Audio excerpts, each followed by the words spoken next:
ये बड़े दुर्भाग्य की बात है और मैं बार बार आपको इस बात को, मैंने आपको याद हो, आपने एक बार जब मेरे से 498A के ऊपर भी जब एक बार बहस की थी, तब भी मैंने कहा था कि ये बड़े दुर्भाग्य की बात है हमारे देश में कि जिसके प्रोटेक्शन के लिए लॉ बनता है ना, आज वही लोग उसका मिसयूज करने लगे। मैं किसी जेंडर को इसके लिए ब्लेम नहीं करता, ये एक हर आदमी का इंडिविजुअल सोच के ऊपर बड़ी सारी चीजें डिपेंड करती है।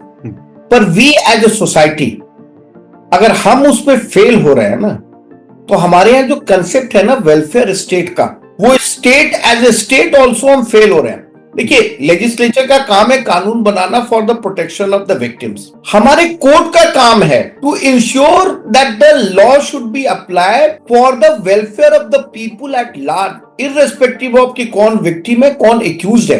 तो लॉ का प्रोटेक्शन की जिम्मेवारी कोर्ट के ऊपर है। As a officer of the court मेरे को सबसे ज्यादा पीड़ा तब होती है जब मैं कोर्ट में जाता हूँ, कोर्ट को बताता हूँ कि ये जो है ये मिसयूज हुआ है, रेप का केस जो है वो मिसयूज है। कोर्ट उस बात से एग्री करती है, मेरे क्लाइंट को रिलीफ भी देती है, पर क्या वो रिलीफ देने से जो मैं सफर किया हूं उसका कंपनसेशन होता है? Yes, you're right. क्या कोर्ट ने कभी ये सोचा कि भैया ऐसा क्या किया जाए कि इस तरह के जो मिसयूज हो रहे हैं वो दोबारा नहीं हो?